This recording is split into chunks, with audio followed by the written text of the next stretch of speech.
كرام متابعينا في كل مكان عبر قنوات بي ان سبورتس، في اخر ايام دور مجموعات مسابقه كاس الامم الافريقيه الكان الكوت ديفوار 2023، الليله التي سنتعرف فيها على اخر المنتخبات الملتحقه بالمنتخبات المؤهله سلفا في حق وليد الركراكي، لانه لم يصدر منه اي شيء او اي تصرف يخرج عن الاطار الرياضي، وبالتالي الجامعه الملكيه المغربيه لكره القدم كان عندها بلاغ قبل ساعات قليلة بعد أو قبل لحظات قليلة بخصوص هذا القرار التابع للجامعة الملكية المغربية لكرة القدم، والتي عبرت أمام الكونغو الديمقراطية. سجلنا مبكرا ولكن عانينا كثيرا بعد ذلك لعدة أسباب، من بينها سبب المناخ والحرارة والرطوبة العالية. على الأقل هذه المباراة تجرى الساعة 8 بتوقيت الكوترا. وانتو مونتيزا العرضية في البوكس، التسديدة دفاع يتدخل،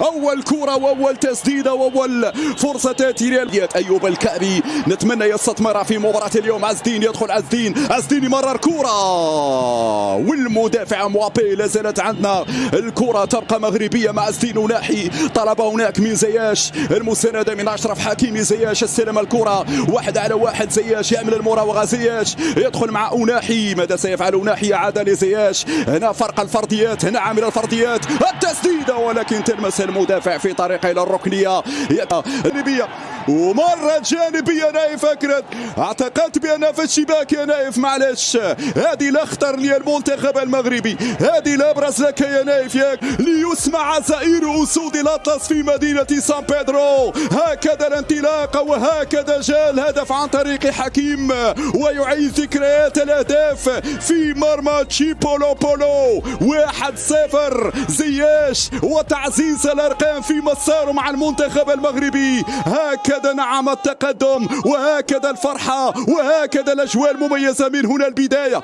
ومن هنا اصل الحكايه. جاءت الكوره من بوفال، وبعد ذلك حكيمي اجمل واحلى كنترول. يا عيني يا عيني يا عيني.